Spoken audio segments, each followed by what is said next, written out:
أعوذ بالله من الشيطان الرجيم بسم الله الرحمن الرحيم رب اشرح لي صدري ويسر لي أمري واحلل عقدة من لساني يفقهوا قولي العلم عند الله لو كان عندي لذهب كما ذهب العقل عند النوم.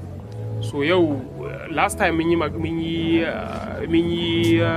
forward shine kamar kalmar da ake bayarwa ko kuma wani bayani da ake game da littafin kafin ka fara karanta shi. Wasu authors din suna ba wani ya musu ainihin forward, wasu kuma suna yi da kansu. So in this case forward din da muka karanta last time was done by Tom Hartle. Tom Hartle is a friend of McDouglas. So today we will read the preface. Preface din kuma shine sharar fage. The preface was done by shi wanda ya rubuta littafin McDouglas kenan. So yake cewa the goal of any trader is to turn profits on a regular basis. Yet so few people ever really make consistent money as traders. Yace burin kowane trader shine ya kasance cewa ya dinga samun profit regularly, wato akai-akai. Amma duk da haka few people really make consistent money as traders. Wato traders kaɗan ne suke samun kuɗi ko suke making kuɗi akai-akai a wannan market namu. Akwai wani abu da yake faruwa in the industry, ba wai ma sai lokacin da ka fara trading ba, a'a kafin kai clicking din buy ko sell kana da conviction din cewa wannan trade din is a winner a zuciyarka. Haka dan adam yake, saboda babu yanda za ka shiga trade ba tare da kai a zuciyarka kana jin cewa wannan trade din is a winner ba. Ka sa a ranka tun kafin ka fara cewa this trade is a winner, which is bad. You have to put that the market is an uncertain place, anything can happen. Shi yasa akwai wata waka da nace zan tura a Telegram namu, sunan wakar The Gambler, wakar Kenny Rogers ce. And I forgot, but inshallah this time I will not forget, I will send it. Yake cewa every hand is a winner and every hand is a loser. Sai ka san wani hand zaka rike, wani hand zaka cika. Ba komai bane in ka siya zai daraja, ba ko bane in ka siya zai wannan, ka fara sa wannan a ranka. So the thing is, he went on saying, what accounts for the small percentage of traders who are consistently successful? Me yasa wasu daga cikin me yasa masu samun success a cikin wannan industry din kaɗan ne, ba masu yawa ba. To me the determining factor is psychological. Yace gare shi a tunaninsa abin da yake jawo haka shine is psychological aspect. Ba wani aspect bane, ba wai rashin iya fundamental analysis bane ko technical analysis, psychological aspect ne. Psychology yana da wani abu, wallahi yawanci traders da ka sani are very good at technical analysis, they are analysts, amma psychologically they are not good. Shi kuma psychology wani abu ne wanda shine tushen komai. Yanzu za ta iya yiwa kaga double top misali, you want to buy, amma kuma idan a psychology ɗinka akwai tsoro, wallahi baka iya danna buy ɗin nan ba. Gashi dai kai analyzing kaga double top ce, double bottom ne, you want to buy, ba zai yiwu ba saboda a psychology ɗinka akwai tsoro. Shine what is enough, sai ake cewa faduwar gaba asarar namiji. But the moment da ya kasance cewa da kaga double bottom ɗin nan hankalinka a kwance yake, babu tsoro a ciki, you don't you don't have any fear, you execute the trade. Shi kwakwalwar mutum ko kuma psychologist waje ne wanda in dai aka mamaye ka nan to an cika. Never lose guard here. Kwakwalwanka ba har wanda zaka hira da shi ka kiyaye sosai. Ina da wani abu muka hira da mutum ko kuma ina abubuwa activities ina koma da duk sai na tana hirar da ni. To akwai banzan da in ka ji maganar shi in ka koma bacci ba za ka iya bacci ba saboda wawa ne. Ya gaya ma abin da ya bata ma rai wanda ba wai zagin kai ba, amma ya gaya ma how destroyed this world is. So the thing is, kwakwalwanka din ba waje wanda zaka dinga ba kowa access to it. Ka zaɓi ma abin da zaka yi tunani. So the thing is, in this market, if you lose here in your mind, you have lost everywhere. So is the determining factor. Shine abin da ya bambanta successful trader da wannan. Akwai trader din da yana iya daukar $100 a sati ya buga ta mai da ita dala 1000, wallahi. Amma na san shi sai aje trading. So da bai da psychology mai kyau. Amma he's a good analyst. Amma daga ranar da ta juya, tun da bayan zama good analyst, bayan bai da psychology, he's a gambler. Wallahi cewa dai shi dai ya san ya iya abin nan, amma ya haƙura ya aji. Wallahi sai ajiyewa. Ba musulmi bane, I know him, we shared a group some time ago. So I started trading in McDouglas in 1978, which in aka hada shekara 22 ga shekara 24. Yau shekara 46 kenan. Tun lokacin kam duk ba a haife mu a nan ba. Iyayenmu ma yawanci suna secondary school. Ni kan tsoho na mu ga. To, ban sani ba ko jami'a bai shiga ba. at the time I was managing a commercial casualty insurance agency in the suburbs of Detroit. Ya ce a wannan lokacin yana managing ɗin wani commercial casualty insurance agency, wato wani agency na sayar da inshora. A nan ba mu da inshora da yawa, amma America akwai wani security ne da ake purchasing ko kuma wani abu makamanci haka, ya kasance cewa losses ɗinka are backed by some certain kuɗi. Idan mota ka sayan akwai insurance a jiki, if that motor is crashed ko kuma aka samu matsala, kamfanin za su duba su gani idan ba ganganci bane za su yi maka kuɗin kai. Yanzu kai an ci gaban da har life insurance akwai, in ka mutu za a biya familin ka kuɗi. Sai dai malaman musulunci sun rarrabu, wasu suna tuntama akan halalcin hakan, suna da wannan. Akwai health insurance. Any part of the body. You can insure your eyes. Definitely. Any part of your body. Even this thing now has insurance. Though already gidaje suna da insurance and everything. So the thing is, akwai irin wannan insurance company din a kasashen da suka shiga, they will knock at your door su zo su ce maka ga offerings din su da abubuwa makamantan haka. Inda suke making money shine akwai asarar da bata faruwa. To kai kuma da wannan asarar da bata faru ba, da kuɗin registration ɗinka sai su covering the losses. It's a big game. So at wannan lokacin he was working for that agency as suburbs of Detroit. Detroit ɗin wani gari ne a America, Michigan. Yawanci motocin da ake kera a America a Detroit. Za ka ji wani sa'in ma a slangs ɗin America ana cewa mota Detroit. So babban birni ne. Ya ce I had a very successful career and thought I could easily transfer that success into trading. Ya ce ya samu successful career wajen selling ɗin insurance. Yana tunanin wannan kariyan da ya samu na success a selling insurance zai yi aiki a forex market, zai yi aiki a financial market, I mean.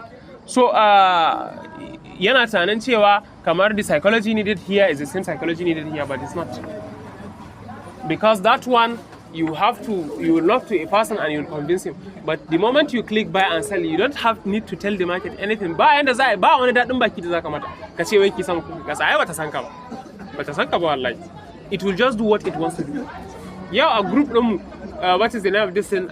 Duk wani confirmation da nake bukata don in sayar da what is the name of this thing? XAUSD na samu sai da na sayar. Kuma duk wanda ya sayar sai da ya ci wurin sayar. People made losses. People make losses. And duk wanda ya sayar ya ji jiki yau. XAUSD. We made serious losses. But the thing is, kaga dai gashi mun gama samun confirmation that this is the direction is going.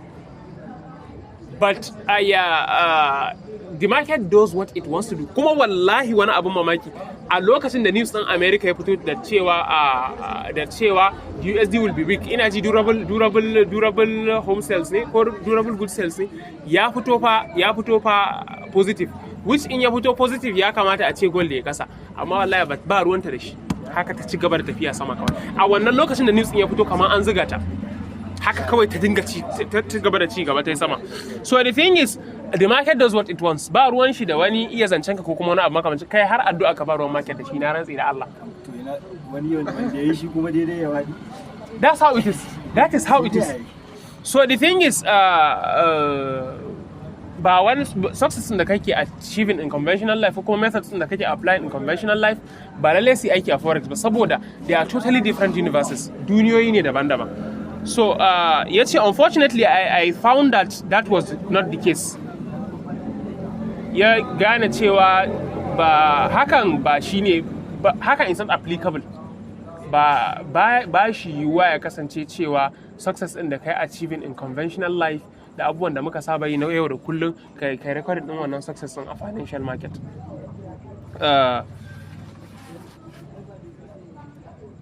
By 1981, I was thoroughly disgusted with my inability to trade effectively while holding another job. Ya ce zuwa 1981 ya ainihin fusata ko kuma yana cikin ainihin bacin rai. He's disgusted. This word has many contexts. A wannan context din kamar he felt frustrated cewa da gazawarsa ta kasa trading effectively while holding another job bayan yana yin wani aiki. Ya ce, so I moved to Chicago and got a job as a broker with Merrill Lynch at the Chicago Board of Exchange. Sai ya koma Chicago. Ya zama broker a Merrill Lynch. Merrill Lynch ɗin wani trading floor ne. Trading floor ne inda traders suke haɗuwa, za a gansu da yawa. ana ihu ana maganan buy and sell, za ka gansu da ainihin wannan mouthpiece ɗin da kunne suna kallon monitors wajen very rowdy place. So the thing is that is how the place looked like. So he went there ya zama broker. Ya ce how did I do? Ya zama haka? How did I do? Da ya je how did he performed? Yana tunanin kamar da ya tashi daga nan ya koma mai relent ɗin ai zai iya. To yanzu zai gaya mana how did he do? Well, within 9 months of moving to Chicago, I had lost nearly everything I owned. A wata 9 da komawan shi Chicago, ya yi losing ɗin kusan duka abinda ya mallaka. My losses were the result of both my trading activities and my exorbitant lifestyle. Ya ce asararsa tana da alaƙa da ainihin trading activities ɗinsa, wato yanayin trading ɗinsa. Trading yana da wani abu guda ɗaya. The more you lose, the more you are inclined to deposit more. And the more that you know that you have the reserve to deposit more, the more you will misbehave. So a wannan lokacin trading activities ɗinsa, wato practices ɗin da yake yi, some wrong some right, su suka sa ya losing ɗin kuɗi, da kuma exorbitant lifestyle ɗinsa, wato lifestyle ɗin da ya ɗauka kansa mai tsada, which demanded that I make a lot of money as a trader. Wannan lifestyle ɗin yana buƙatar kuɗi da yawa kafin ya kasance cewa ya ainihin maintain wannan lifestyle. Shi yasa kar ka soma lifestyle ɗin da ba za ka iya maintain ba, kar ka fara. Akwai wani huɗuba da wani aboki na around after corona, ya ce kaga yanzu lokacin na yi wani babban deposit ne, ya ce ba kai dama ba na clubbing, ya ce ba kai ba fatin ranar juma'a, ba kai ba outing ranar juma'a. Ya ce wannan outing na wannan lokacin da ya kamata ka je ka ainihin focusing kai reading na abin da ya faru last week, kai analyzing na abin da za ka yi wannan, sai ka je kana fatin, to za ka ji jikin kasuwa ta buɗe kwa. In ka ɗau lifestyle ɗin da ba za ka iya maintaining ba, you always want to make money. Shi yasa ɗan damfara ba ya iya dina damfara. Saboda the thing is, samun shi ɗin kamar haɓo ne, kuma shi ba zai iya ainihin ya sunan shi, ba zai iya dumping ɗin wannan business ɗin ya koma wani ba, saboda yana ganin komai ainihin it can be attained easily. Shi yasa in ya samu kuɗi sai ya ta bindiga da su. Ka je ka duba conventional ɗan damfara a gari, ka duba abubuwansa ga yadda suke rayuwarsu. Yana samun kuɗi, farkon abin da zai fara siya shine takalmin 100,000. Kawai ake cire ni. To wannan lifestyle din su kuma the thing is rayuwan gayi ko kuma wani abu yana da wani abu guda ɗaya. Yau idan kana sa agogon 50,000, idan ya kasance gobe ka saka agogon 45,000, to gayi fa yawanka za su kalle ka, za su ce baba fa ta fara kare ma. Kar ma ka fara shiga wannan cycle. Shi yasa akwai wani wanda taba ce min, yace wallahi shi yasa ba zai sai iPhone ba. Na ce me yasa? Yace kana siyan 6 kana amfani da iPhone X, daga ranar da kada 6 an fasancewa fa ka fada kwata. So the thing is, idan ya kasance cewa ka ainihin ka ainihin sa exorbitant lifestyle a rayuwarka, kowane sana'a kake za ka sa buri. Kun taɓa kula da cewa yawanci masu aure suna faɗa wannan abin, suke cewa ba sa tashi making kuɗi a shekarar da aka samu sarana, a shekarar suka fi making kuɗi. It's just natural. Yawanci wanda ya sa aka samu aure ko so da a wannan lokacin yake da zafin nema. Ni ma kaina ina da wannan, in ka ga a gari na yi slack bana neman kuɗi kwana biyu, to ban da wata gagarumar bukata ce, amma da wata bukata ta sona a gaba, to ko bacci bana yi da daddare. Talents ɗinka za su tashi a lokacin. So da shi dan adam idan an matse shi a wannan lokacin ne duka abin shi yake bayyana. To a trading idan ya kasance cewa ka matsa kanka to that extent, you want to deposit, you want to withdraw, you will not withdraw to your account, but you will withdraw to the broker's account. I assure you of that. So that is it. So don't maintain. Lesson din anan shine kar ka fara lifestyle din da ba za yake demanding din kuɗi da ka maintain din shi. Robert Kiyosaki a wani littafinsa ne ko a interview din shi yana faɗa wata magana, yake cewa he was saying something like this. Sai ce bai ba wa mata shawara ta mallaki mota ba, sai da ya kasance cewa siyan motan yana da amfani na farko. Na biyu, tana da kuɗin da zai siya wannan motan su 10. To yanzu gayu kada suke yi. Kawai show up. So the thing is sai kaga ita motan is another mouth to feed. Kuma a wannan lokacin baka buƙatar motan. Kawai dai ka siya ne saboda public image ɗinka, which will give you a problem. Akwai wani abu da duk mai hankali ya kamata yi. Ko abinci zaka ci ka san me nutritional value ɗinsa gare shi. Ni I see myself, ni dan adam ne, amma I see myself as a product. you package yourself well, yes there is that, and after packaging yourself well kullun kana ƙara kanka value. I see myself as a product. Come on, version 1, version 2, version 3, version 4. So the thing is, ba za ka develop in product ba sai mai kyau ba, sai ka san menene za ka ƙara wannan product ɗin ya ƙara inganci. Ko waya za ka siya ka fara tabbatarwa da cewa wannan wayar zai ƙara ma value ne. Kar ka ma so ma wani siyan waya wai idan ba zai ƙara ma wani value, duk abin da ba zai ja ma value ba. Kai bari ka ji in gaya maka, ko mutum ne ya hira da shi ba zai ƙara ma value ba, avoid him at all costs. Ibn al-Qayyim al-Jawzi yana faɗa wata magana yake cewa ta hanyoyi 7 shi ɗaya yake shiga cikin mutum. Yace zuwa inda aka haramta da kafafuwanka, jin abin da aka haramta da kunnanka, ganin abin da aka haramta, yawan bacci, yawan cin abinci, sai mene ɗayan yawan cin abinci, yawan bacci, yawa da yawan magana, sai kuma na 7 yace yin mu'amala da abokin da ba zai tsina nama komai ba, masifa ne. Duk abokin da zaka yi mu'amala da shi yau ba zai zauna ku hira Allah da Annabi ba, za ku yi hirar ci gaba ba, ba zai rike hannunka ku je kasuwa ba, ba zai rike hannunka ku in yaga kana ba daidai ba zai wannan ba, in kun tashi kawai hirar ku lagawu ne to wallahi akwai ne, ba wani inda zai kai ka a rayuwa. It's quite alright akwai wanda in ka zauna shi tabbas ya fi amfanuwa da kai, to ai ana amfana da kai din ma abu ne mai kyau, amma akwai wanda fa in za ku zauna shi ba zai dafa kai ka amfane shi ba, kuma kai ma ba za ka amfana da shi ba, kawai in kun tashi za ku ɓata wa juna lokaci ne. To avoid mingling with him at all costs. Duk wani abin da bai da amfani da rayuwarka kawai kai nesa da shi. Kullum in ka tashi da safe ka ci gaba da ƙarawa kanka value. Ka mutu a haka, kar kai mutuwa irin na malam Bahaushe. Shi abin da yake so shine yana jin tsoron going ahead in life. Kullum he's confining tunanin shi kadan kai ma an ya kana da ambition ce maka yake ka bi duniya a hankali, shi kawai so yake in ya mutu mutanen unguwar su ce wani ya iya zama da mutane, a dauke shi abin ne shi shikenan. Kai rayuwar da idan ka mutu yau mutane za su ji nauyin daukan makararka, a ji cewa ba wai yan unguwar ku sun yi rashi ba, a garin ku an yi rashi, a family ku an yi rashi, a duniya an yi rashi, be someone great. Kar ka zo kai rayu kawai wata zinabdisin baka da wani hope a rayuwa, baka da wani ambition, baka da wannan wai kai zuhudu. Bari gaya ma wani abu, irin wannan zuhudun talakawa ne. Sayyidina Abubakar multibiloniya ne, Sayyidina Usman multibiloniya ne, Abdurrahman bin Auf multibiloniya ne. Musulunci bai koya maka wani sadism wai ka zo ka mutu a talakawa. Musulunci bai koya ma wannan ba. Babu wanda ya ce karka nemi duniya. Rabbana atina fid dunya hasanatan wa fil akhirati hasanatan. Ka nemi duka shine kawai gaskiya wannan.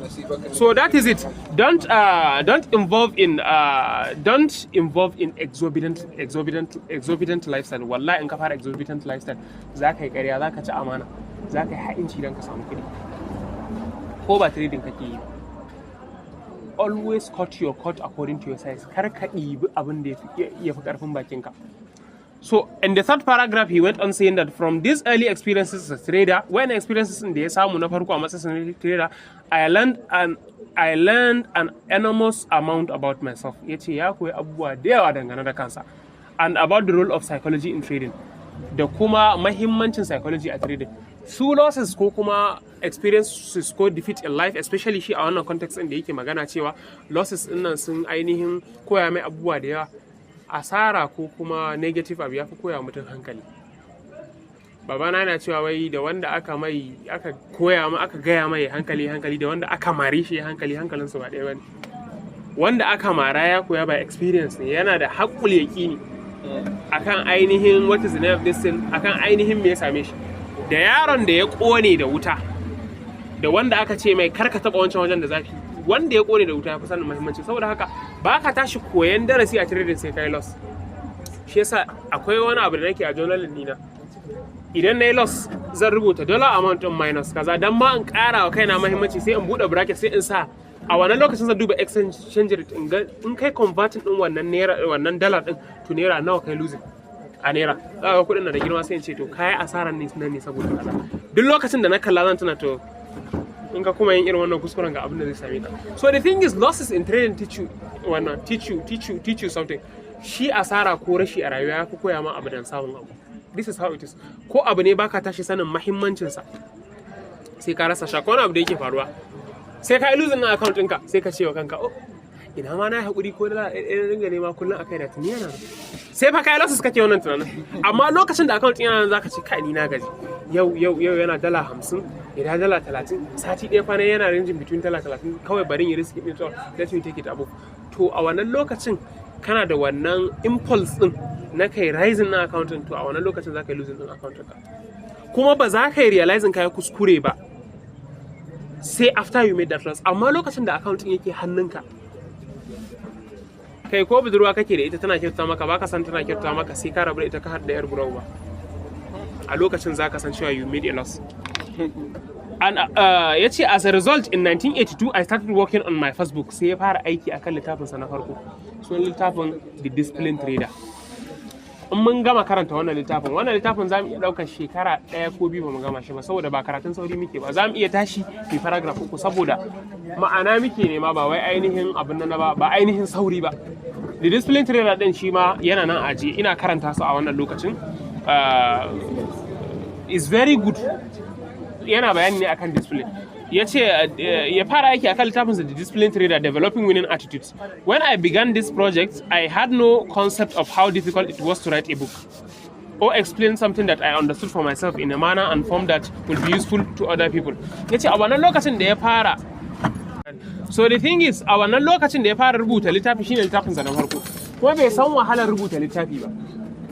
Kawai shi dai ya fara rubuta littafi ne, yana explain ne experiences sa, which is very good, saboda a wannan lokacin da yake da pain na abin da experience yake zuba emotions sa, kuma shi abu ya fi daukan muhimmanci idan ka tafi da shi da emotion. Is a skill in oratory. Yayin da ka zo kana magana, idan kana da, if you are emotionally attached to what you are saying, a wannan lokacin zaka faɗi feelings ɗinka gaba ɗaya. Shi yasa an kana so ka san me halin mutum, kai bari fi magana da shi lokacin da yana fushi, da abin da ke cikin zuciyarsa ba zai hulɗa komai ba zai faɗa. So a nan lokacin he's bearing the brunt of that, his losses and his frustrations from the market. That is when he wrote the book. Kuma kasancewar cewa shi ne littafinsa na farko, bai san yadda zai haɗa concept ɗin ba, bai san yadda zai ainihin jejjera facts ɗinsa yadda zai yi littafi mai kyau ba. Kwanaki nake ba labarin akwai wani wanda na sani ya rubuta wani littafi akan order block, ya yi kokari a wajen rubuta littafin, amma da yake ba wai ya je makaranta bane sosai, kuma bai san that is his first book. Gashi littafin ya yi kyau, amma kuma yadda ya jera ideas it was very good. So that is his first experience. Ni kaina akwai littafin da nake so in fara aiki akan shi a shekarar na, littafin Hausa ne. I'm writing a book soon about forex. Duk da mutanen ba wai son karatu suke ba, amma ina so rubuta wannan kundin in ajiye shi. I will sell it both PDF and hard copy. Duk da na san ba lalle bane ya selling. Ilimin kawai nake so in tara a littafin, ya kasance cewa akwai dai wani gotu na takarda wanda aka rubuta, wanda idan mutum ya tashi yana neman about forex ya san inda zai je da Hausa. Tunda wasu din turanci yana wahalar da su. So yake cewa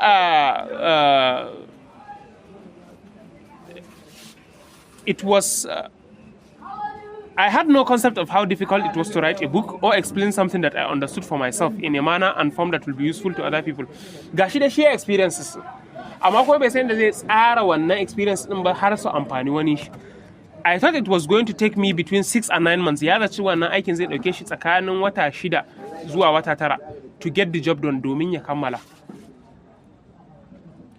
It took 7.5 years. Sai da aikin ya dauke shi shekara 7.5. And was finally published by Prentice Hall in 1990. Sai a wannan lokacin ya kammala wannan rubutu. Prentice Hall wasu publishing company ne suka masa publishing din wannan littafin. So the thing is, kaga aikin da ya zaci daga wata 6 zuwa wata nawa ne? Zuwa wata 9 zai yi, sai a wannan rubuta littafi yana da wannan wahala, especially if you have to gather many sources. Rubuta littafi ba abin yaro bane. So da akwai wani abu da yake faruwa, sai ka yi research kaman ba gobe, sai ka duba aikin wasu authors, sai ka zauna. Yawanci wasu ɗin da suke rubutu, in suka gama rubutu sai sun ba proofreaders, wato waɗanda suke ainihin waɗanda suke ainihin duba littafi su cire kurakurai da abubuwa makamantan haka a cikin littafin. Jazakallahu khairan. So a 1983, a 1983 ya bar Merrill Lynch, kamfanin wannan inda ya je trading floor ɗin nan, to start consulting from. Ya fara consulting din mutane, wato ba su shawara game da trading ɗinsu. Sunan consulting firm ɗin nasa Trading Behavior Dynamics, where I presently develop and conduct seminars. A inda yake developing kuma yake kaddamar da seminars wato a taro na ƙarawa juna sani on trading psychology, game da trading psychology, and act in the capacity of what is commonly referred as a trading coach. A wannan wajen aikinsa shine he's acting as a trading coach, wato yana coaching ɗin mutane. Wato shi what is the name of this thing? That's why it's very good in life, even if you want to learn something, learn from ainihin wanda follow who know rules suke cewa. Ka bi wanda ainihin ya san abin da yake yi. Kar ka so ka je ka ringa bin wanda misali shi mentor ɗinka ne amma sai wata biyu ma bai deposit ba, to tabbas da kai da shi dan luwa a dallu kenan, ya bata kuma zai batar da kai, na rantsi da Allah. Kar ka soma. The thing is, if he's a mentor, he should be a trader. Babu yanda za a yi mutum baya cikin cycle ya understand it, baya cikin active a cycle ya san yanda wannan. Shi yasa an kana abin nan, if you are a trader yourself, in trader ya zo yana gaya ma kai a cikin hirar da kuke kafin ya gaya ma mai matsalarsa, ka san mai matsalarsa. Za ku iya wannan industry din zai koya maka abin da na rantsi da Allah, kuna hira da mutum zaka san yana da hadama ko yana da tsoro ko yana da menene. Ɗalibi na in yazo muna fara hira da shi na san me yake damun shi. I know it. That is one good thing about knowing the psychology of human beings. Shi yasa malaman gyaran zuciya, malaman tasawuf, in ka zo gaban su kana zuwa gaban su, wallahi sun san ciwon zuciyar da yake damun ka. In akwai hasada a zuciyanka, akwai wani bangare na fuskanka da yake yin duhu. Idan kana zina akwai inda yake yin duhu a zuciyanka. Yana nuna cikin zuciyanka saboda shi bayanin zuciya tambayi fuska. Akwai wanda wallahi zai iya gama laifin da kake.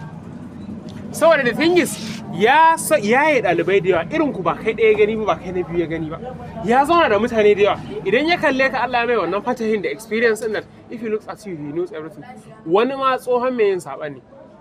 Shi yasa za ka ga yawanci masu advocating against drug abuse yawanci tsofin 'yan shaye-shaye ne. Sun san me illa abinsu. So the thing is, duk abin da za ka koya ka tabbata wanda zai koyar ma din yana yin wannan abu. So shi ya fara wannan abin ne bayan experiences din da ya samu. Yake cewa I've done countless presentations. Ya yi presentation marasa adadi for trading companies, zuwa ga trading companies, clearing firms, wato firms na clearing, brokerage houses, gidajen brokerage, banks da bankuna, and investment conferences, the conferences na investment all over the world, around the world. I've worked at a personal level, one-on-one. Ya ce ya aiki a personal level, mutum zai zo ya ainihin abin nan ɗinsa, ya ainihin consulting ɗin shi. Za mu zauna ni da kai, na gaya matsaloli na, sai ka gaya min solutions ɗin. It works good sometimes, but the thing is, sometimes zama in group yana da wani amfani, ko baka da matsala ko kuma baka zo ka encountering wannan matsalar ba, a cikin ku wani zai faɗi matsalar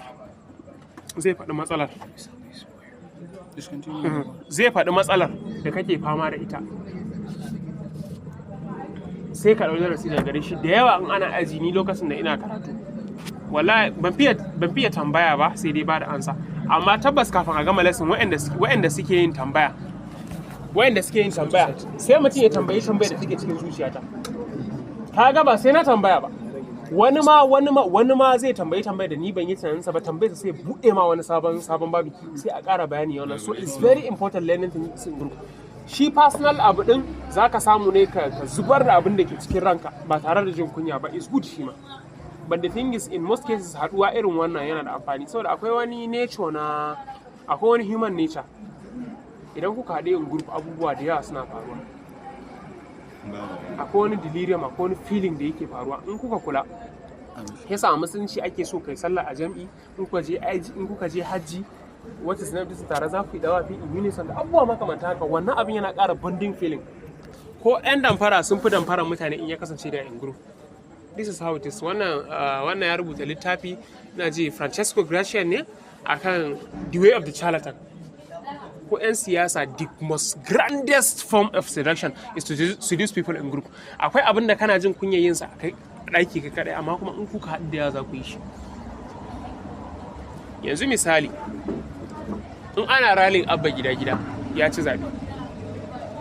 Normally a gari kawai ba ka ɗau mashin kawai ka dinga yawo a garinku ba, amma saboda gari a wannan lokacin abin da ake yayi, mutane da yawa da such a delirium, kai ma za ka yi.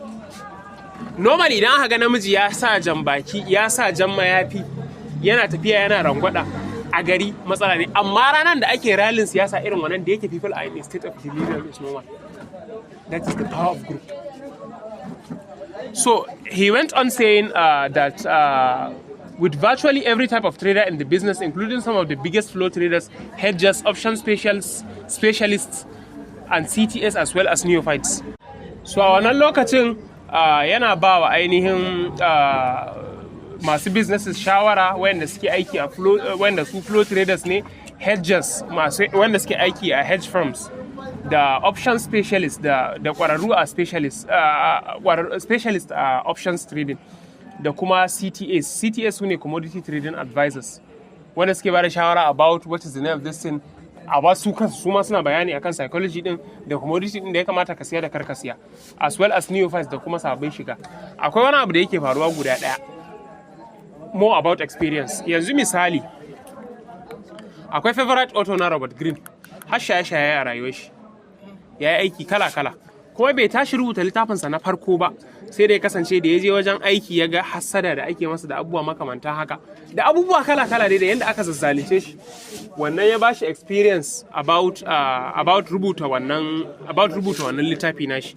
So as of this writing, I have spent the last 17 years dissecting the psychological dynamics behind trading.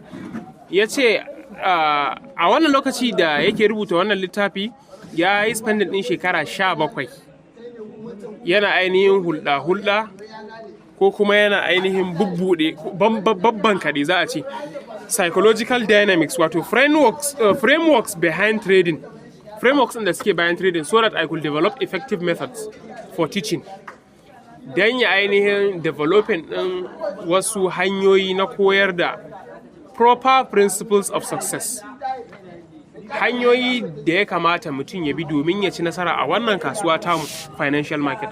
What I've discovered is that abin da ya gano shine at the most fundamental level, daga farkon matsalar traders shine there is a problem with the way we think. Akwai matsala ta yanda muke tunani.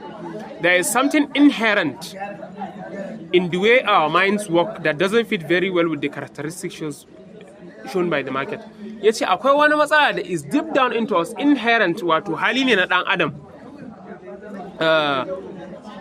wanda haka ƙwaƙwalwarsa take aiki, wanda wannan ƙwaƙwalwar, wannan way of thinking ɗin it doesn't fit with the characteristics shown by the market.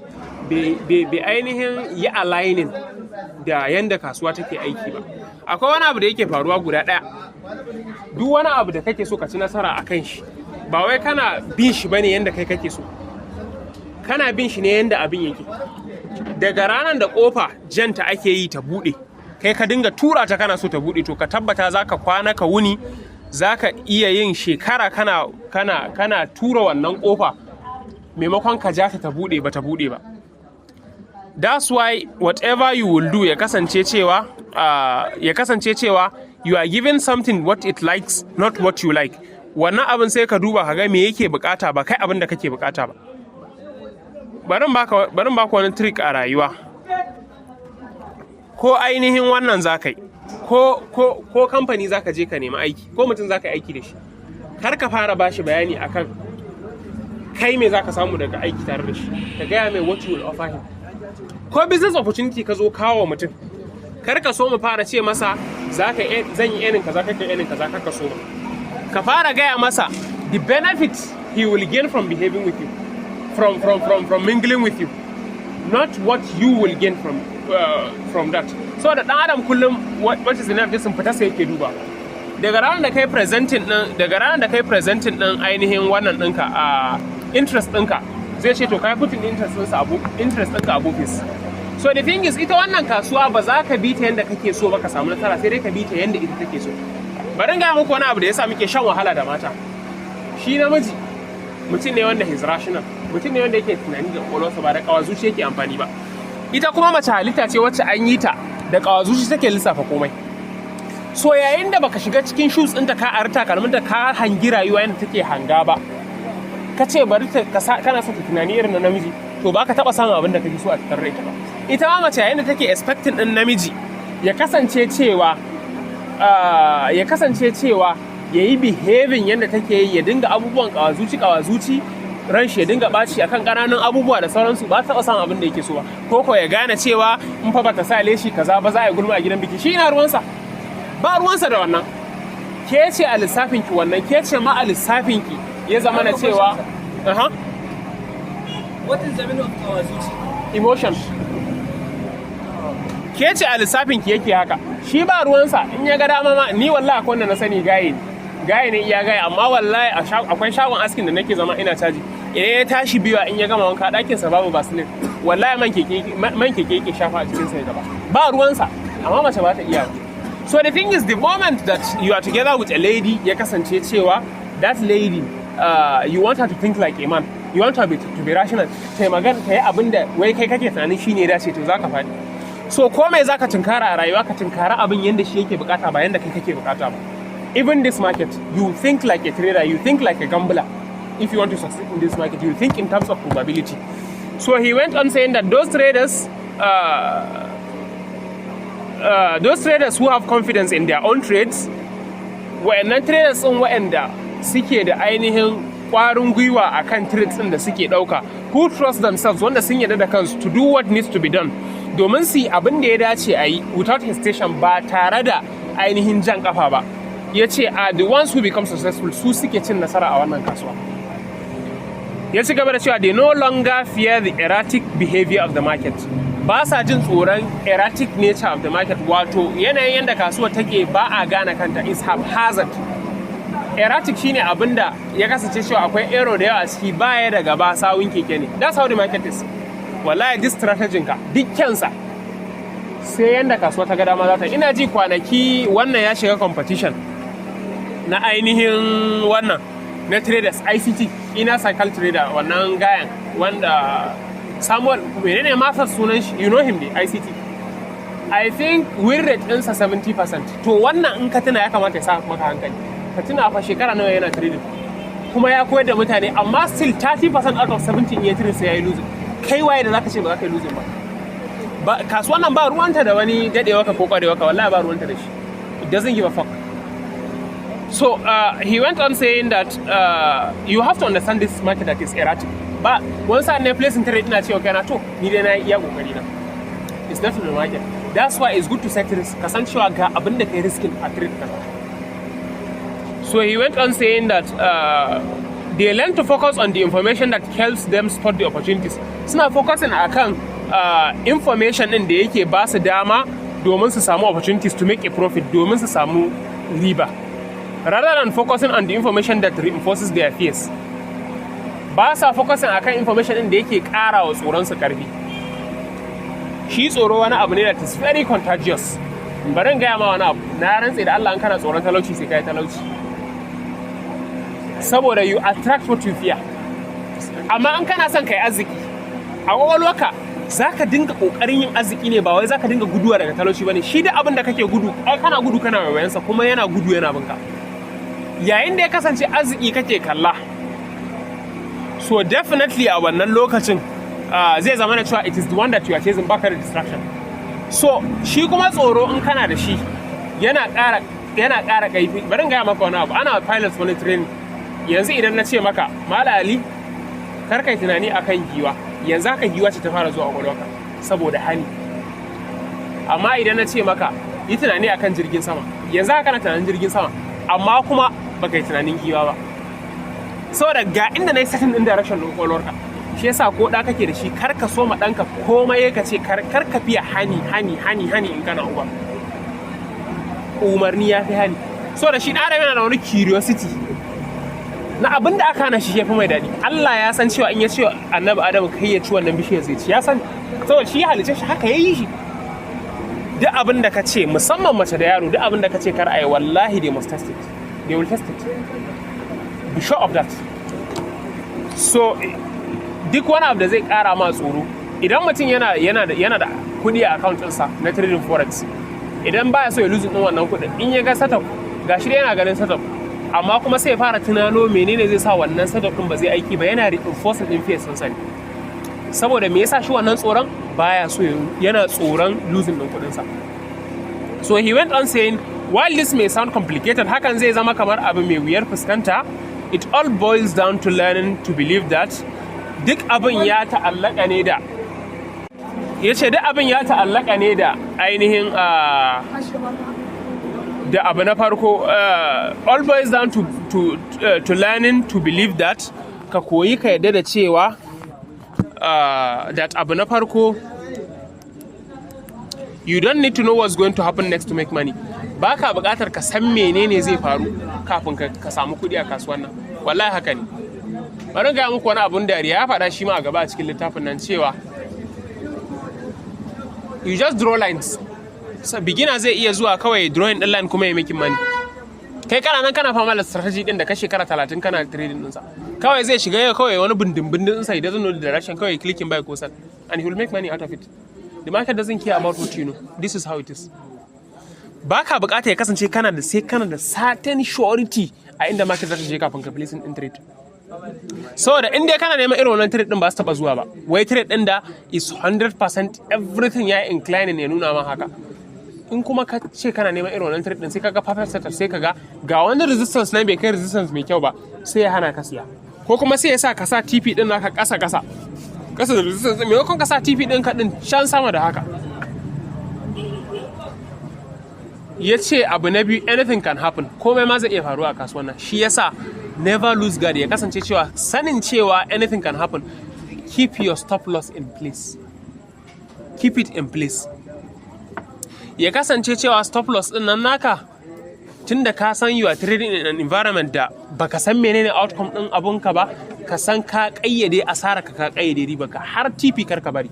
Wani sa'in ana kuskuren ka sa trade ka sa stop loss kawai ba za ka sa TP ba, to tsiyar abin da yake zuwa da shi rashin sa TP din nan wani abu ne guda daya. Za a iya zuwa level ɗinka wallahi a wuce level ɗin. To an aka wuce level ɗin wata don pass gari. To wai a wuce level ɗin. Idan aka zo kafin a yi hitin a zo inda ya kamata kai cashing out sai a yi reversing kuma. You lost money in vain. Ya ce every moment is unique. Wato kowane lokaci a market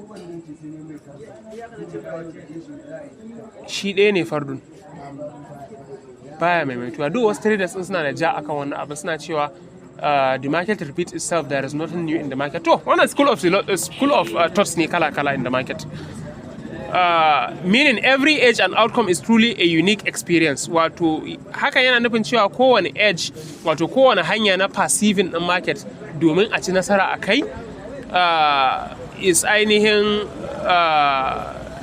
the outcome da yake bayan wannan abun is truly unique experience. Wato wani experience ne sabo.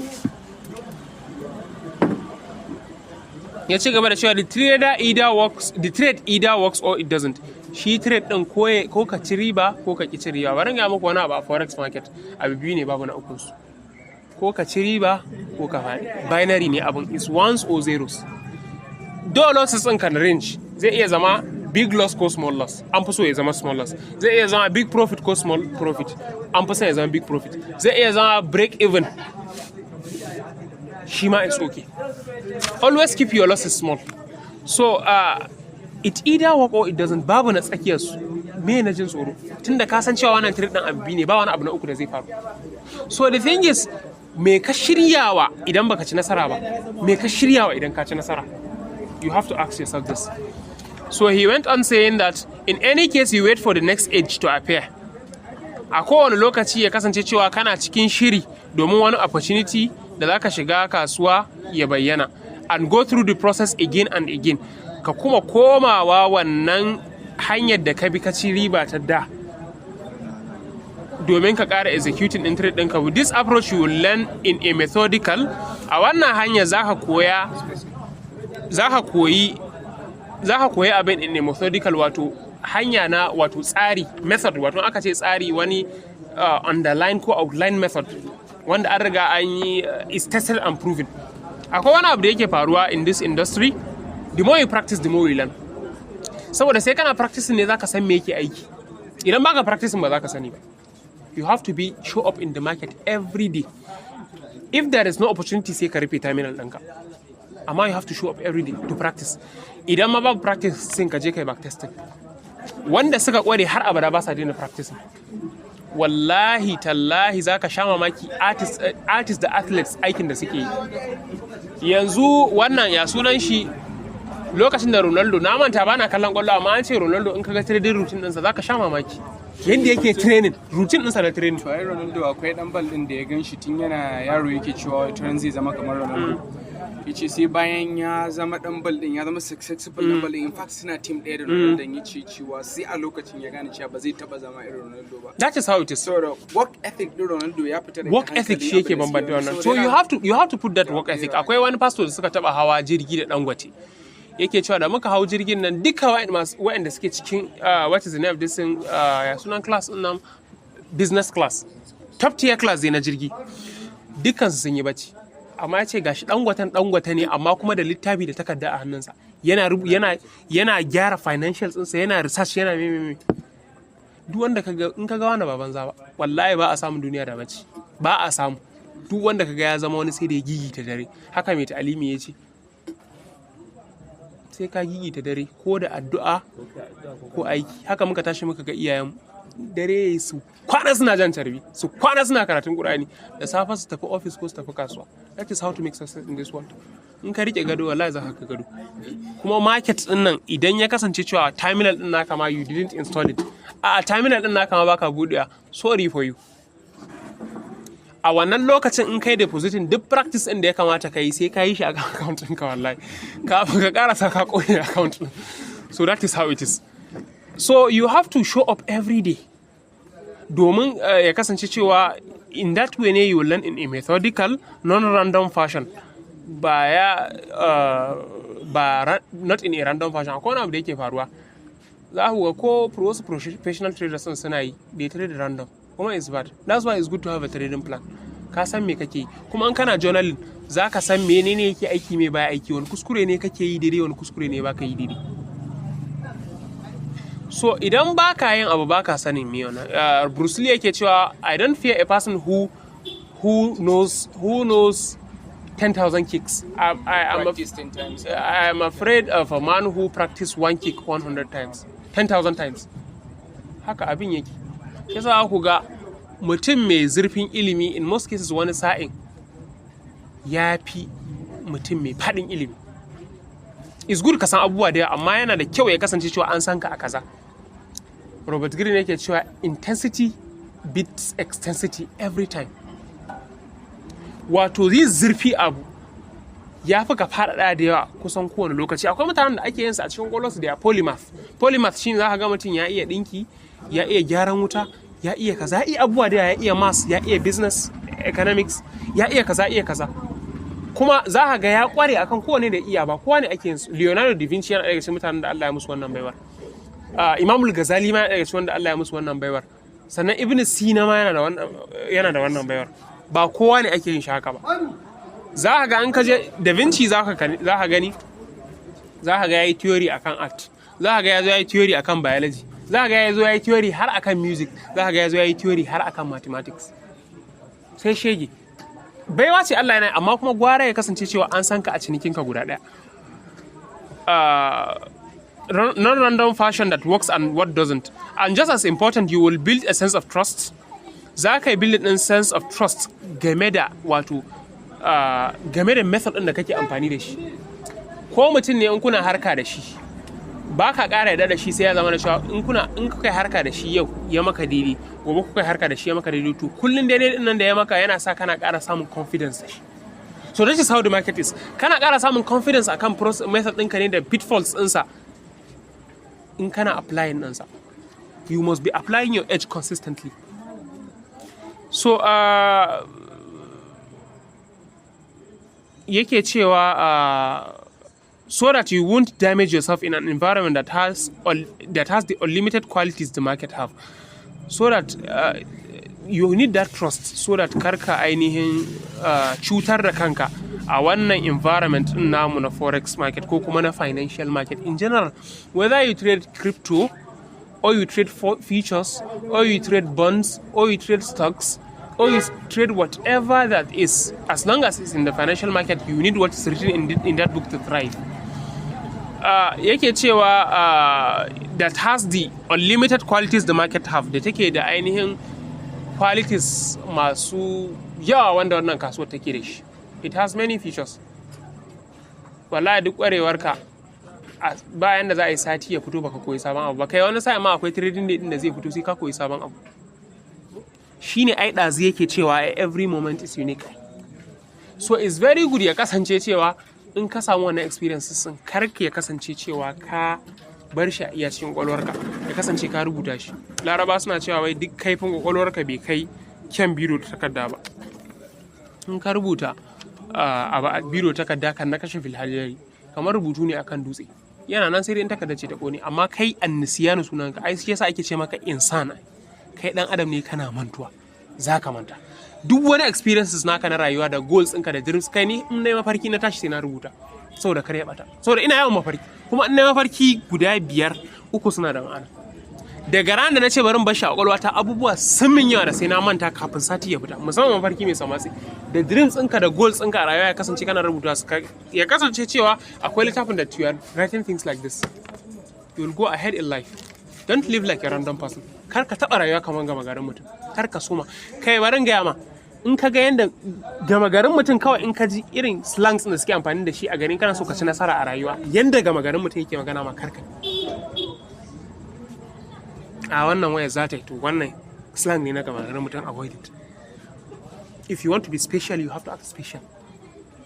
If you want to go further in life, duk abin da kake so a rayuwa ka kalli masu yin abin how do they behave, sai ka emulating ɗinsu. In kana son kai kuɗi ko kana son kai ilimi, kana yin abin da masu ilimi suke yi, ba kana abin da jahilai suke ba. In kana so kai kuɗi, kana follow ɗin routine ɗin masu kuɗi ne. Idan kana so kai lafiya, kana ɗaukar health tips ne na waɗanda suke da lafiya. So kai calibrating ɗin rayuwarka. Yanzu wannan wajen duk mun haɗu ne domin mu ainihin tattauna what is the abin da ya shafi psychology, ko ba haka bane? Ai ba mun zo mun zauna bane a wajen inda ake hirar what is na asharalle. Tun daga abin da ya hada ma na wajen, so since you have interest in this you came here. In kana interest a wancan sai ka je wancan. So that is it, duk abin da kake nema a rayuwa follow the way. Ba za ka je ainihin bayan da za a yi ka je ainihin makera ka je ka ce wai kana neman what is the name? In kana neman makera you have to go to makera not masaka. Haka ne ko? So a wannan paragraph din, a paragraph na nawa muke 1 2 3 4 5 6 7. So a paragraph na 8 sai ke cewa most traders don't believe that their trading problems are the result of the way they think about trading. Mafi yawa daga traders ba sa ganin ba su yadda da cewa trading problem ɗinsu ya samo asali ne daga yanda suke tunani akan trading, or more specifically how they are thinking while they are trading, ko kuma takamaime yanda suke tunani lokacin da suke trading.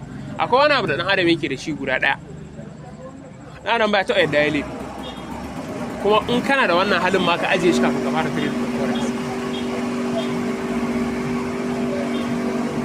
Akwai wani abu ɗan adam ba ya taɓa yadda ya kuskure ko ya laifi. This is how human beings are. Shi ɗan adam yanzu misali idan da turare a jikina, kai na kusa da ni Malam Ibrahim sai ka fi ni jin ƙanshin turaren fiye da yanda ni zan ji ƙanshin turaren. So da ai turaren a jikina yake, haka an jikina yana wari sai ka fi ni ji. Shine Bahaushe yake cewa ai gwano baya jin warin kasa. Sannan yau in aka ce na yi laifi, ai tun da ni ne na yi laifi, ai ba zai da ni na yi laifi, ba zai da ni ina laifi ba, haka na adam yake. Sai dai kai a gane maka. Yau in ka ce min dan uwa na yi laifi, ai ba zai da yayi laifi ba, ai saboda dan uwana ne, amma an dan uwan ne zan ga yayi laifi. That's how human being is. Dan adam is so narcissistic to the extent that yau idan aka bude hoto, in ka kalli hoto, in dai da kai a hoto, in dai hoton kai kyau to hoton yayi kyau. Kuma in aka bude hoto fuskar ka kake fara nema. So that is why in ka dau wannan halin ka shigar da shi market zaka wahala. So the market is always right, sai dai kai ba kuskure ba. To in ka yadda baka laifi zaka zo da wannan ego din, kuma the market will discipline you. Sai dai ka ajiye wannan ego din ko kuma ka ajiye forex trading. You have to choose one. You must choose one. So the thing is this, na adam baya da yayi laifi, kuma baya da cewa halayensa ne suke sa. Yanzu ko a market din during shine yake cewa ai ba mu yarda da cewa tunaninmu bane yake jawo mana losses, kuma sai ka yarda kana da kuskure ko kana da laifi sannan zaka gyara shi. This is how it is. So idan kana losing a trading, ka koma ka zauna kai tunani, ka tambayi kanka, why is it that I'm making series of losing trades? Look within. Ko a rayuwa ne wanda yake kallon kansa, yake kallon cikin kansa ya nemo matsala, ya wanda yake kallon matsala a waje. Shi yasa an ko kula tunanin mai kudi da talaka daban ne.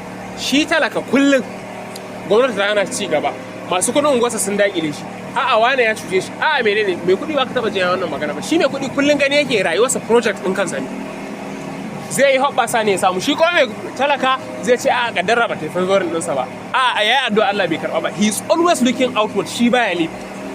That is why he will not go further in life. You always look inward, kaga kai me kake wanda yake contributing to your problem. Sai ka fara duban kanka tukunna, kaga menene matsalarka tukunna, sannan zaka wannan. So in the market, yanda kake tunani, it is the thing that will make money for you or lose money for you. In my first book, a littafi na farko in ji Mark Douglas, The Disciplined Trader, wato The Disciplined Trader, I identified the problems confronting the trader. Na zayyana ko kuma na gano, sannan na wasafo matsalolin da suke fuskantar, wato suke yin fito na fito da traders from a mental perspective, ta bangaren kallon tunaninsu, and then built a philosophical framework. Sannan ya build din philosophical framework, wato hanyar tunani, philo and sophia, love of wisdom, hanyar tunani. Ya tsara wani framework, wato wani process ko kuma wani method da za a bi for understanding the nature of this problem, domin fuskantar yanayin waɗannan matsalolin da muke facing and why they exist, da kuma dalilin da suke ainihin kasantuwa. I had 5 major objectives. Ya ce yana da buri guda 5 in mind in writing Trading in the Zone. Wayannan dalilai guda 5 da ya kunshi a zuciyarsa, shi yasa ya rubuta wannan littafi na Trading in the Zone. Wayannan su ne wasafos. Na farko ya ce to prove to the trader that the more or better market analysis is not the solution to his trading difficulties or lack of consistent result. Yake cewa wai domin ya shaida wa traders cewa yawan yin analysis ko kuma yin analysis mai kyau ba shine solution na ainihin maganin trading difficulties ba. Domin maganin trading difficulties naka or lack of consistent result ko kuma rashin consistent result, samun result wanda kake so akai shine da nake faɗa, ai yawanci akwai analysts, amma kuma traders wanda suke da psychology mai kyau su ne suke karanci. Akwai wanda kaga analysis wallahi sai ka sha mamaki, kai bari ga wani abu da yawa da wanda suke turo muku signal wallahi kun fi su samun kuɗi, wallahi da yawa, saboda shi yayi analysis din mai kyau, kai kuma ka yarda da shi kuma bai yarda da kansa ba. Ka sa stop loss a inda ya ce a sa stop loss, ka sa TP a inda ya ce a sa TP, amma kuma shi da ta fara reversing kafin je stop loss ɗinsa ya close, kai kuma kana cikin trade ɗin Malam Hassan. Definitely you will make money more than you will make money. So the thing is, ba wai yin setup ɗin bai da setup ɗin, rashin jin tsoro akan setup ɗin, having confidence in the setup da abubuwa makamantan haka shi ne zai making money, ba wai iya analysis ba. Kai highlighting ɗin wannan cikin ƙwaƙwalwarka. Iya analysis ba shi bane matsalarka. Za ka iya analysis a cikin sati 6 ka kware analysis, kawai dai za ka yi ta practice ne kana backtesting, amma wancan ilimin it takes long time before you learn it. Shi za ka ga newbie traders burinsu akwai mu analysis, wallahi ba shi bane. Ya za a ka je ka iya analysis baka iya calculating in pips ba? You have to learn from the basics. Shi yasa yawanci wanda suka yi course ina abin da ke fara ba su matsala shine in suka je na nake bayanin lot da pip da spread dalla su ba wani abin da ya kasu ba, su kawai a gaya musu yadda za su zana layi su samu kuɗi, kuma in ka gudu daga wannan layi sai ka dawo. The most professional way to trade is to start from the beginning. To convince the trader, dalili na biyu yace shine to convince the trader that is the attitude, wato yanayin halin shi ko approach ɗinka and state of mind da yanayin kwakwalwarka that determine his result, shine yake determine ɗin result ɗinka. Wato ainihin kowane problem a rayuwa da kake facing, attitude ɗinka game da ainihin wannan problem din shine solution nashi shine ainihin yake rage problem din ko yake ƙara shi. Yanzu misali a burinka a rayuwa shine kana so ka dinga tashi kullun karfe 7 da safe, amma in ka tashi baka yin bacci sai karfe 3 na dare. Shin tashi karfe 7 din nan zai dinga yiwuwa kuwa? Attitude ɗinka da komai shi yake ƙara ainihin rage abu ko yawan shi. Ko mutum ne in kana so ka disappointing ɗinsa, kana so ya daina kiranka a waya, in yana kiranka kuma baka so ya kira ka, in ya kira ka sai ka dinga daga a hankali zai frustrate ya daina kiranka. Attitude ɗinka tsakaninka da mutane shine ke shaping ɗin komai, ba wai abin da ya faru ba. Akwai wani school of thought na wanda na yarda da shi sosai, na philosophy, bangare ne a philosophy, school of thought ne, sunan bangaren stoicism. Stoist mutane ne waɗanda sun yarda da cewa abu is classified into duk abin da ya same ka a duniya biyu ne, da abin da zaka iya controlling da abin da ba zaka iya controlling ba. In kai dichotomizing in life zuwa gida biyun nan ba za ka sha wahala ba. Yanzu me aka yi, ba inji ya mutu ba? Yanzu in ina so in ga hasken littafin nan, gashi dai I cannot control mutuwan inji, amma kuma I have control over something. Ina da abin da zan haska in ga littafin nan. Sai ka san me zaka iya controlling da me ba za ka iya controlling ba. Kar ka yi focusing akan abin da ba za ka iya controlling ba, kai focusing akan abin da za ka iya controlling. Yanzu misali a market, you cannot control the direction of the market, amma you can control when you enter, when you exit. Nawa kai risking, menene stop loss ɗinka, menene take profit ɗinka. Amma daga zaran lokacin da ya kasance you are held sway by your emotions ɗinka su suke controlling ɗinka, to ka tabbata kai kanka baka da control akan kanka. Kuma daga ranar da baka da control akan kanka ka samu matsala. Robert Greene yake cewa wai a 48 laws of power yake cewa if you cannot control yourself, people will control yourself for you. Wala amma ka iya control ɗin kanka ba, wani kawai zai kalle ka ga ya samu bawa. To haka kasuwan nan take. You have to have self-control. Wani sa'in kana ganin setup zaka ce wannan setup din bai aligning to the process to my strategy. Wani sa'in kana tsannan bukatar kuɗi zaka ce Ali, ina so in shiga trade ɗin nan ne don na samu riba, ko kuma ina so in shiga trade ɗin nan ne don what is not bukatar kuɗi ta koro ni. In kai identify menene sai ka bari ka shiga ko kuma ka wannan. So the thing is a wannan a market ɗin nan koma a komai mai a rayuwa, attitude ɗinka da state of mind ɗinka shine yake ainihin shaping ɗinta.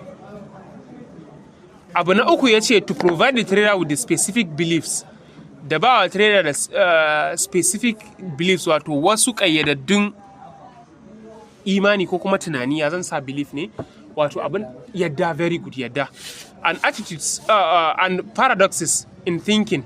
Da paradoxes, in aka ce paradox wani abu ne wanda kishiyar orthodox ne. Paradox abin da is complex shine paradox.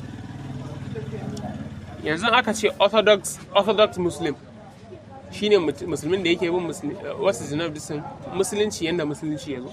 Amma yanzu misali mutum sai ce zai yi sallar la'asar din yau, ya ce ai lokacin yin takamaimai kawai shine lokacin isha. Ya zo da wani abu wanda is orthodox, ya zo da wani abu paradox. To shi tunani as a trader sai ka jingina duk wani belief ɗinka da kake da shi a rayuwa, ka ɗau yadda traders suke tunani za ka ci nasara. If you go with the normal conventional thinking, you will not make it. You have to change your way of thinking to a paradox. You have to learn, unlearn, and then relearn for you to succeed here. An attitude that trader specific beliefs.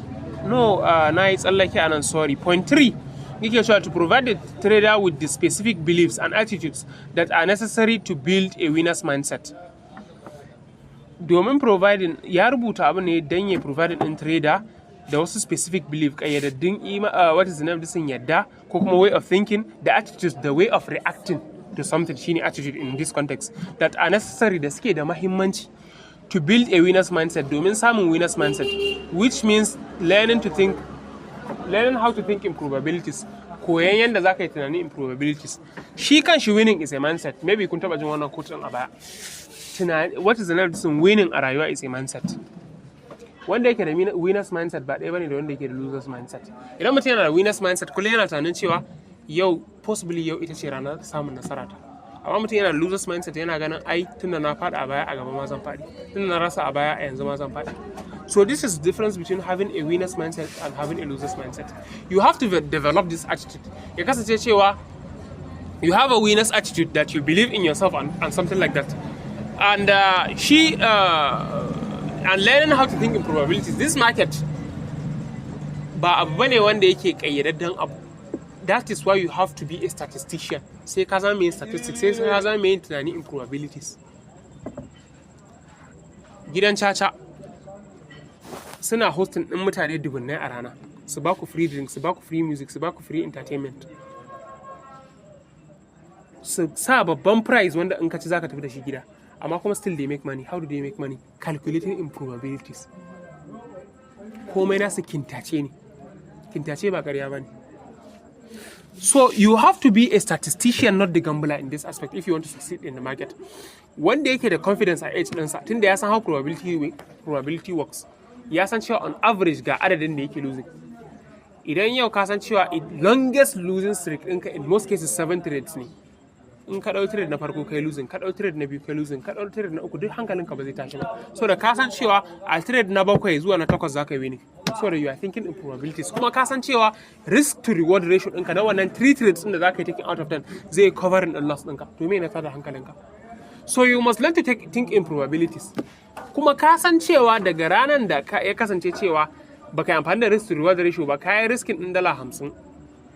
Ka je what is the name of this thing, kana neman $25. Baka think in probabilities ba a wannan aspect. You will lose money. So you have to think like a gambler, like a statistician to long last in this game. So point na hudu yake cewa to address the many conflicts, domin addressing ɗin conflicts wato rikici. Ba conflict ba wai lalle faɗa na what is the name of this na wannan ba. Conflict idan aka samu abu guda biyu wanda suka ci karo da juna. Akwai conflict of interest, akwai conflicting emotions da kuma mixed feelings. Yanzu misali ya kasance kana tare da mutum ka yarda da shi ba ka yarda da shi ba, a cikin zuciyarka akwai emotions guda biyu da suke conflicting in each other, da suke fada da juna. You are having conflicting emotions or mixed feelings.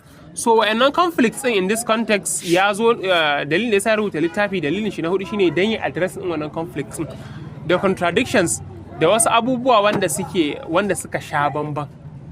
And paradoxes shine kamar yadda na yi bayani ɗazu da na yi tsallake na cewa abinda is not conventional, abinda baka saba ganin shi ba in thinking na tunani, that cause the typical trader to assume, da suke sa typical trader da yayi tsammanin that he already does think in probabilities, yayi tunanin cewa tabbas lalle yana tunani in probabilities kuma baya tunani in probability when he really doesn't.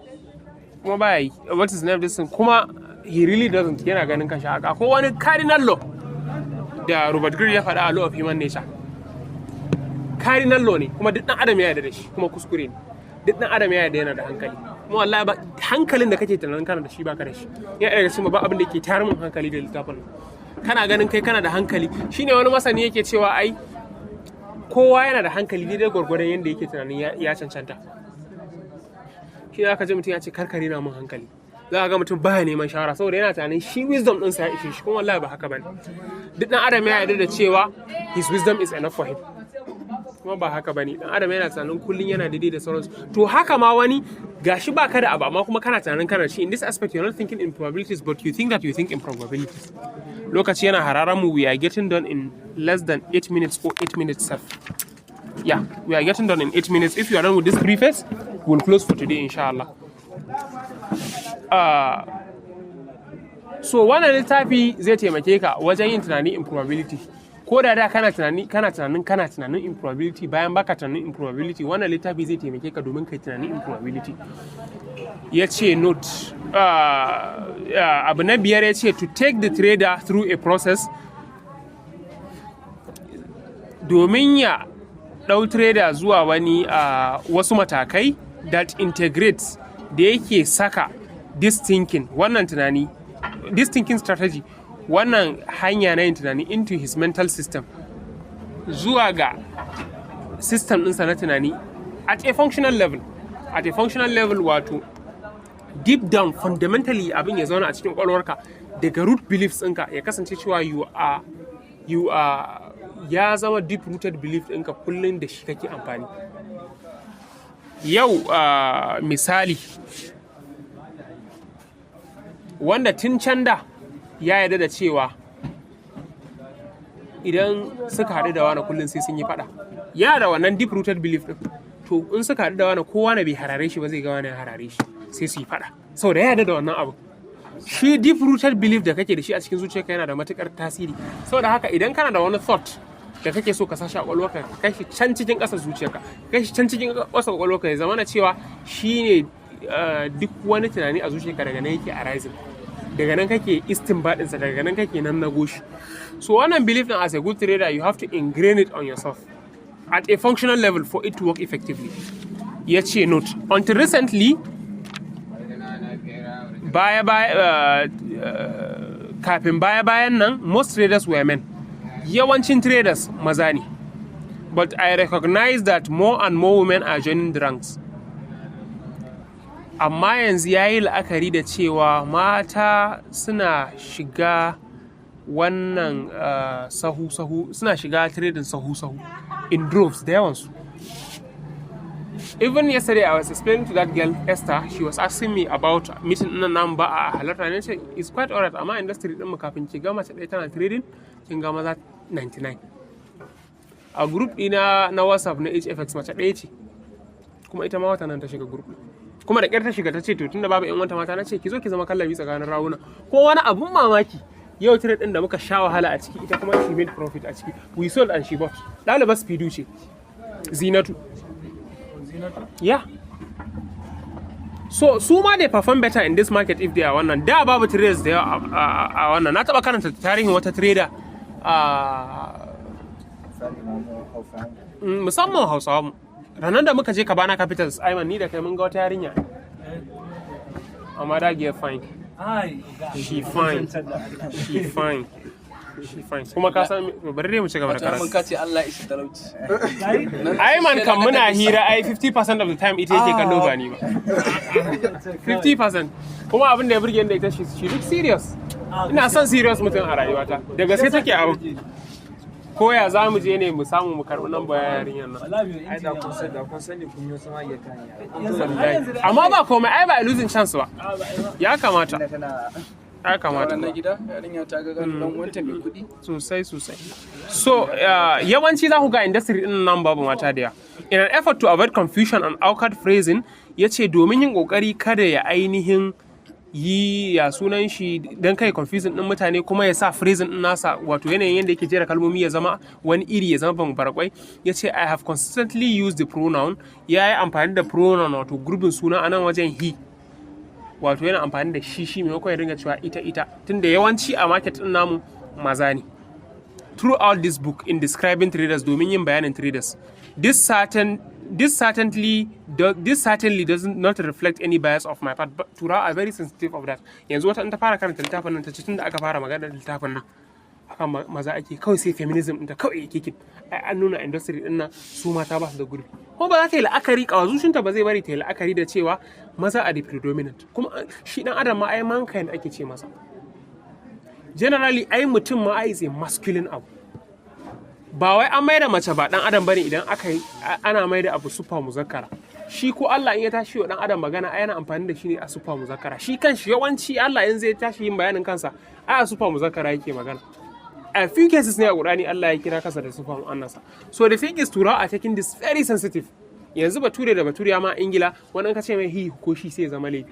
Me yasa zaka yi assassin din gender ɗinsa ka ce shi namiji ne ko mace? Shi ya gaya ma haka? Ka sani ko shi bisexual ne? Bature mutum is very confused. Is very confused. Daɗi ya musu ya san haukace. Abin da yake da bature kenan.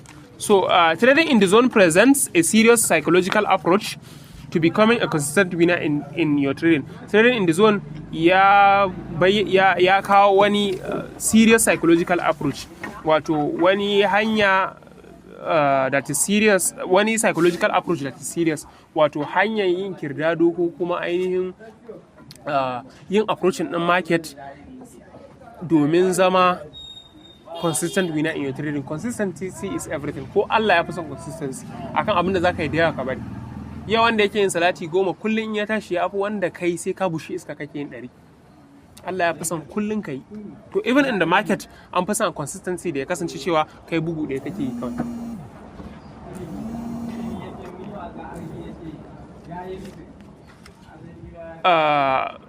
I do not offer yake cewa I do not offer a trading system. Shi ba wai strategy ya zo kawo maka ba, wanda da yawa trader strategy suke nema. Za ka ga shi yasa wasu ba sa karanta littafin nan, ai babu chat a ciki.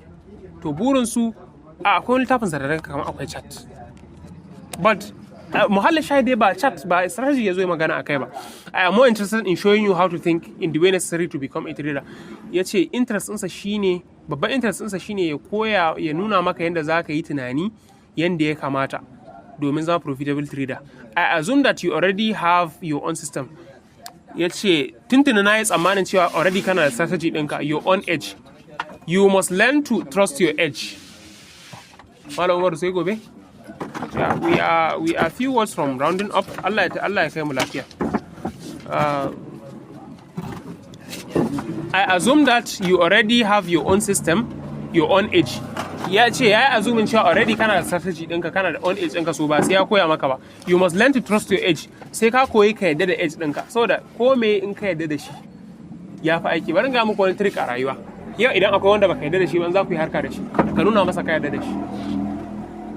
Amma in ka nuna mai baka yadda da shi ba, zai ɗari da kai. Kuma ya tashi cin amana ka, sai ce ai dama tuntuni bai yadda da ni. Amma in ka nuna ka yadda da shi, zai ce kai wani fa yadda da ni, zai ji nauyin yin abu. So if your system, you have to trust it for it to work. You have to trust your system. If you don't trust it, it will not work for you. The edge means there is a higher probability of one outcome than another. Shine edge. Sure, akwai high probability of that wannan abin zai faru fiye da wancan. Shi edge shine akwai wani Mark Twain yana faɗa wata abu yake cewa if you don't have a competitive edge, don't compete. Yanzu misali dukan mu nan, wanda ya san cewa karfe kaza za a kawo ta, ya fi mu samun edge akan mu da ba mu sani ba, ya fi mu samun insight akan wannan abu. So it's good ya kasance cewa strategy ɗinka is yana da deep insight. The greater your confidence, the easier it will be to execute it. Yawan confidence ɗinka, yawan samun sauƙinka wajen executing in trades. Ya ce this book is designed to give you the insight. Wannan littafi an yi shi ya tsara shi ne domin ya baka ainihin insight, wato ideas da understanding da kuma fuskanta da kake bukata, unit about yourself da kake bukata game da kanka and the nature of trading, da kuma game da trading, ka san kanka, ka san kuma ya trading yake, so that actually doing it becomes easy. Saboda yin trading din ya zama maka cikin sauki. Simple, easy, rahusa kenan, simple kuma sauki, and stress free, ba tare da stress ba. As when you are just watching the market and thinking about doing it. Kamar kana kallon kasuwa, kana tunanin yanda zaka execute in trades. In order to determine how well you think like a trader, domin sanin ya zaka yi tunani kaman trader, take the following attitude survey. Ka bi wa'annan attitude survey din. Wato ka duba ka san halayenka da wannan test din da zai bayar. There are no right and wrong answers. Babu wani right ko wrong answers ana. Survey ne. Your answers are an indication of how consistent your current mental framework is. Ansoshin da ka bayar suna indicating din ainihin how consistent, wato how effective your mental framework is. Mental framework ɗinka yake with the way you need to think in order to get the most out of trading. Da yanda ya kamata ka bi domin ka samu nasara a kasuwa. Shi attitude survey in ana yin shi ne za mu shiga Laraba da za mu shiga ta gaba insha Allah. Wannan attitude survey din ba za mu yi shi yau ba, sai waccan Laraba din mai zuwa Allah yana da yawa kuma lokaci ya harare mu. Ya even yanzu 10:30 da minti 3 mun ci minti 3. So the thing is, wannan attitude survey din za mu shiga is very good. Akwai sites, akwai information sites da yawa wanda mutum yake gane ainihin halayensa. Akwai wani site da na sani, wallahi an kai jaraba a site ɗin ko in ka gama ansa ansoshin, wallahi aka baka ansa akan ka, za ka ga waɗanda suka zana site ɗin kamar tare ke kwana, za a ga maka halinka gaba daya. Saboda wannan jarabobin dama psychologists ne suka zauna suka tsara su. Kuma is good as a trader ka je ka taking test ɗin. Akwai ɗaya na safa.com, akwai ɗaya na 16personalities.com, akwai ɗaya kuma na Machiavellianism test ne. Ni am a Machiavellian. realistic aspect of seeing the world. Though sometimes akwai ruthlessness a ideology din, but the thing is you will know how Machiavellian you are if you take this test. So it's good ka dinga bibiya irin wannan sites din ka dinga sanin kanka. So wannan active survey din zai sanar da kai ya kake, in ka san ya kake sai ka san me zaka gyara da kuma me zaka kara. So wannan kenan sadaqallahu azim. Mun gama ainihin preface yau. Sati mai zuwa za mu shiga forward, ba gudu muke yi ba. Ko da ya kasance gwara mu dinga yin paragraph guda 3 masu ma'ana da a ce muna yin gudu. Za mu iya ɗaukan shekara ɗaya ba mu gama littafin ba. We should bear with each other. So kaɗan mai albarka. Does anybody have ainihin something to say? Bismillah. Speak louder, please. To tambaya ta farko dai misali yanzu ka sa stop loss. Farko ma ya ake set stop loss din ma daga so. Yanda ake set stop loss, I don't know how to explain it to you ba wai dan ban sani ba. Shine the thing is you are yet to enroll in the course, ka gane akwai bayani a ciki, amma stop loss in ka shiga terminal ɗinka, in ka open in trade, in ka danne trade din akwai option din da yake fitowa modify position after kai lesson. Definitely. So anan ne zaka sa stop loss ɗinka da take profit ɗinka. Da zaran ka fara you will get this. Misali haka ko? Gashi nan anan SL ga TP. To yanzu a kasan SL din zaka rubuta ko? Zaka rubuta sai ka sa value ɗinka. A wajen TP ma sai ka sa value ɗinka. Oga kai ma newbie ne, kana da irin wannan question nan? Ni benefit na sa kawai ne ke. Na? Me amfani shi stop loss. Shi yake tsayar da asara. Kana sa daidai inda wacce zinab disin daidai inda kai asara zai fita. Zai fitar da kai. Kamar yaran ka ne a kasuwa ka ce masa idan in ka je kasuwa an kaya sun kare farashi kaza ka siya. To ka takaita asara ka kenan. Sannan idan zaka connecting Preface da littafin. Wannan zaka saba, wannan software zaka saba. Kawai in dai kana da MetaTrader 5 din kana da ko 4 din kana da account ɗinka na forex, kawai zaka je kai filling din details din da aka turo ma ta email ne ko wanda ka gani a site is enough. You guys are lucky that kafin ku fara trading kuka fara sanin me psychology. Da yawa daga nan wajen har ni ban fara kanta littafin psychology ba sai da na fara trading. Sai da na fara cin ubana tukunna. To you are lucky that you didn't even start.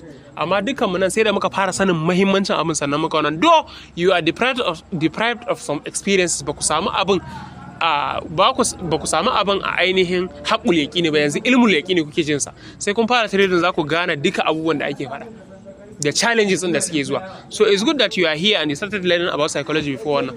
So Malam Manu da 80% of us, no, 90% of wanda suke wajen nan wato ainihin sun wuce wannan wajen kuma sun ci ubansu kafin su fara sannan su wayo psychology. So does anybody have any other question? Madam, I will speak louder, please. Professional traders kace in ka ga yace suke dawon kwanaki na ga wani kwamfin din da ta alwa yake cewa rich people are getting richer because poor people think every opportunity is scam. Gaskiya ne wannan. Gaskiya ne shi talaka ai kullun abin da yake dominating din tunaninsa tsoro ne. Talaka yana da tsoro. Wani guy ya kana wata hasabi biyar Ferrari yace if you want Ferrari, if you want Ferrari, take the risk. Take risk, definitely. So the thing is abinda Dr. Algo ya faɗa gaskiya ne. Do adapting din sayin ana yawan faɗan sayin din haka ne. The thing is what is the wanda bai da shi, sorry ni talaka ne amma za ku ji yawanci ina magana akan talaka har yanzu ban yi kuɗi ba kuma ina kishin talaka, amma abin da bana kishi yana talaka yake tunani, saboda talaka bai da babban maki, ba masu kuɗi ne makinsa, ba gwamnati bane makinsa, talaka shine makiyin kansa kuma har gobe ya iya gane wannan abu. That is his problem. So the thing is they think everybody is a scam. It's true. Even this forex market da yawa sun ce mana Yahoo boys akan wannan abu. Ni kan akwai wanda na shiga shagon shi da ya ga ina trading din forex, wallahi kawai sai kunna wakan ne Ramali, Yahoo way, Yahoo ni baba lawo. menene na kalle shi ne murmushi, to ya zaka yi da shi? Ba inda zaka yi da shi. You have to go on and carry out those thoughts. That's how people are. Kuma ba abin da yake mutane zafi kaman kowa sai hafta da safe ki neman kuɗi, kana ɗakin kana mike kuɗi, fita ma sai lokacin da ka ga dama. So abin ko ba scam bane za a kira shi scam, ko da ba halal bane, ko da halal, duk da halal ne za a samu wanda za su kira shi haram. saboda su satisfying din wannan feeling nasu ai ba za su iya ba. So that is it. Suna hira ina kallon su akan crypto suke ta magana. Shine sai ɗayan ya ce wani duk ƙarya ce wallahi. Ka gani? Shine yace dan me zaka ce ƙarya ne kawai saboda online ake. Kaga jahili. Kawai Kuma ka san menene abin haushin? Ka san menene wannan haushin? Ka san wannan ne mai abin haushin? Ba fa a kasuwa kuka haɗu su ba. Dan makaranta ne yake wannan magana. Dan makaranta ne yake wannan magana. Ka san akwai shirman da ba a yi a makaranta.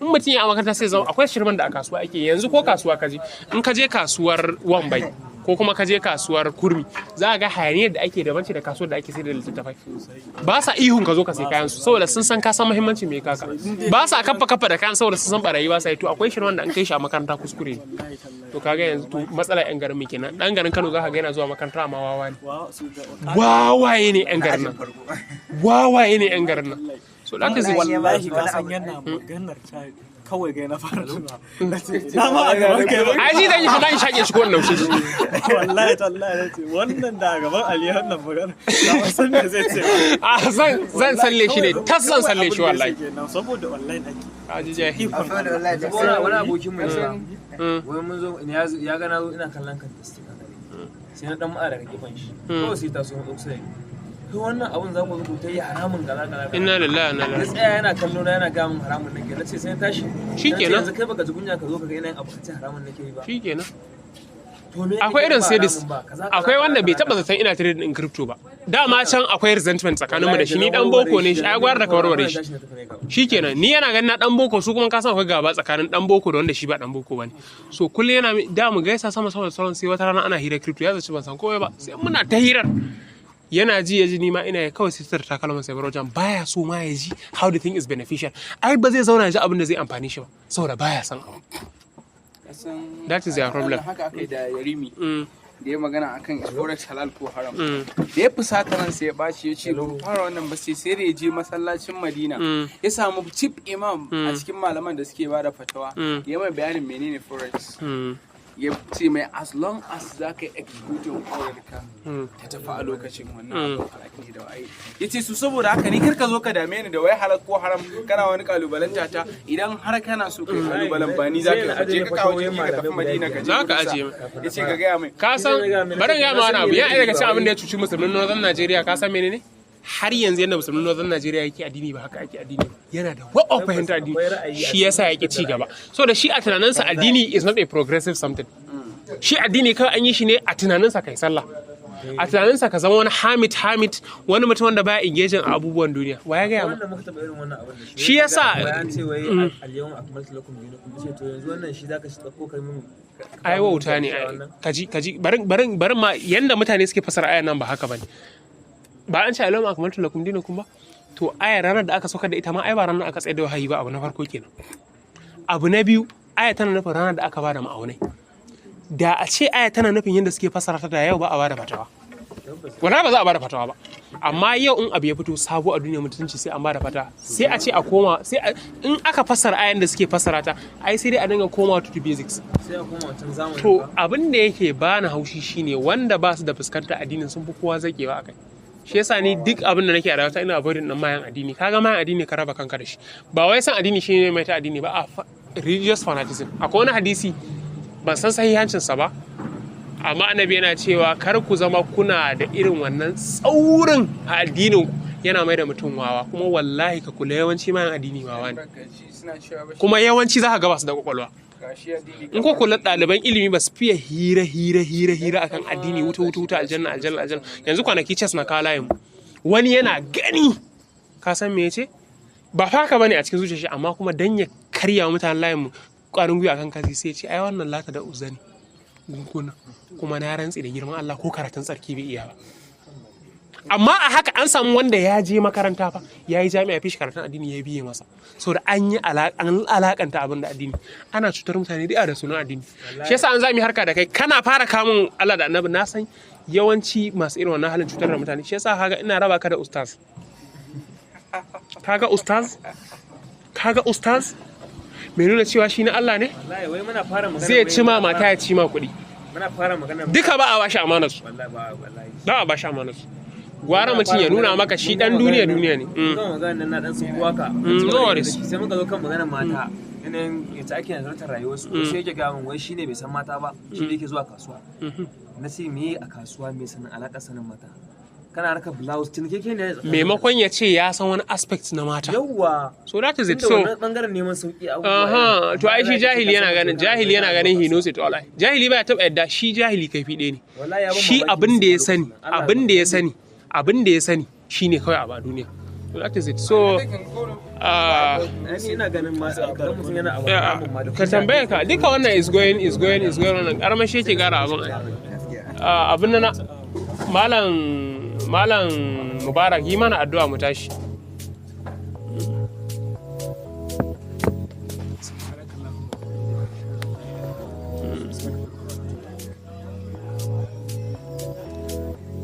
Subhana rabbika rabbil izzati amma yasifun.